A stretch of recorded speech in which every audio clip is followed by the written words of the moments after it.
So the natural world is made up of many multidimensional realms put together. We have vortexes, natural vortexes. Go to Sedona. That's like the city of vortexes, right? There's all sorts of formations in the rock that hold energies of these vortexes. Some of them are portals that go places. Some of them are just vortexes of energy that emanate energy or emanate signals.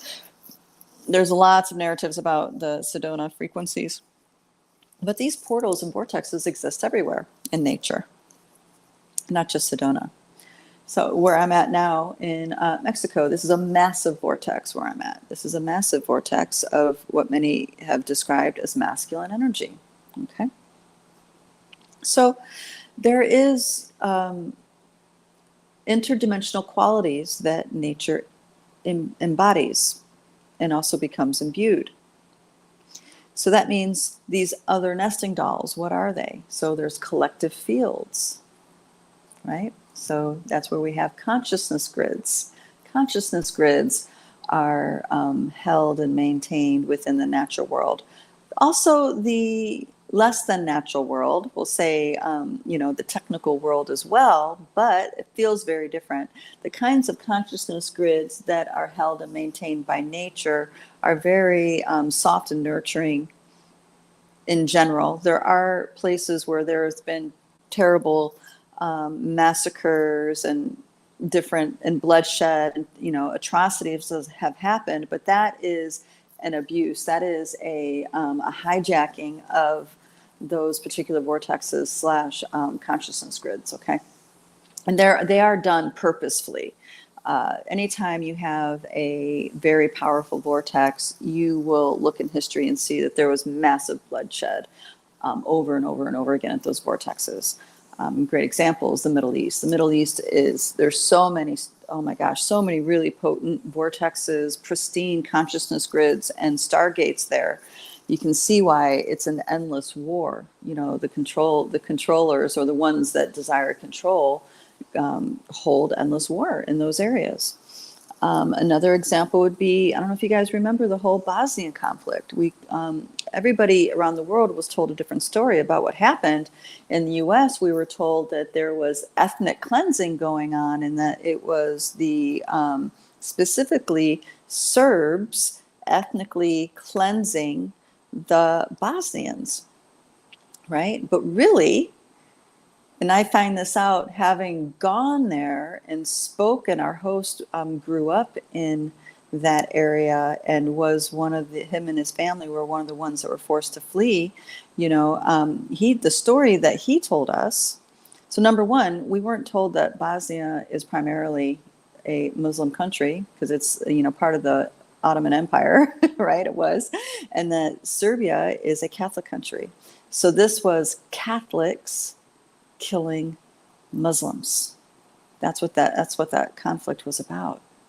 And of course, we have this sacred valley called Visoko, which is one of the most massive vortexes, pristine yet massive vortexes I have ever been to. And I've been around the world, guys. I've been to many places, and this was absolutely pristine, an amazing series of vortexes. And it's also where the Bosnian pyramids are. Now, if you look it up on Wikipedia, they'll totally debunk the Bosnian pyramids as being a real thing. But having gone there and seen the architecture, seen the work that they're doing to uncover it, they can't uncover it all because there's many pyramids. It's not just one. It's a valley created by pyramids that are now mountains, right? So they can't clear it off, because if they do, right, all the rainwater would flood the valley, and there you go, there would be no more village. Anyway, I digress. So wouldn't you know that sacred village of Visoko, where 3 rivers converge, where these sacred pyramids hold a very potent energy, including very advanced scalar frequencies. I say advanced as in they're still trying to figure out the baseline of these scalar frequencies. Scalar is kind of like the base frequency from which material reality begins to emerge. Or, well, first the morphic fields emerge and then things come out of that, right? So it's a very advanced kind of scalar frequencies. But the ethnic cleansing that we were told that was going on, that happened in Visoko. That was the Catholics rounding up all the thousands of people from the surrounding villages and collecting them there in that town and committing the most terrible atrocities that perverse human intellect and other dark intellect can come up with. I won't repeat the terrible atrocities that he specifically mentioned, but it was awful, and it was thousands and thousands of Muslims in that vortex that they were doing that to, the Catholics, to the Muslims.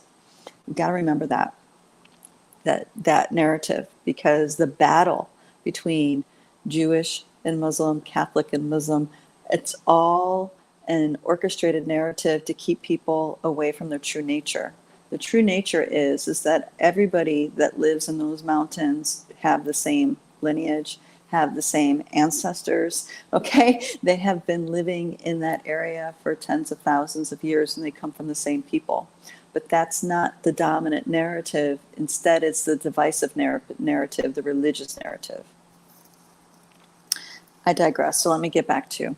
So these vortices, these really advanced consciousness wells, we can call them, on this planet, in nature, are purposely hijacked. Because once humans recognize that connection and wake up to their own true nature, they are going to reject these narratives. They're going to reject these divisive stories and truly take up the mantle of being the caretaker, being the custodian. A gardener takes usually great pride in their garden and their fruits, vegetables, flowers, whatever it is they choose to grow, okay? And this is humans' natural tendencies coming out. When you are taking care of something as if it is a part of you, you love that. You take great care of it and you get great joy out of it, okay?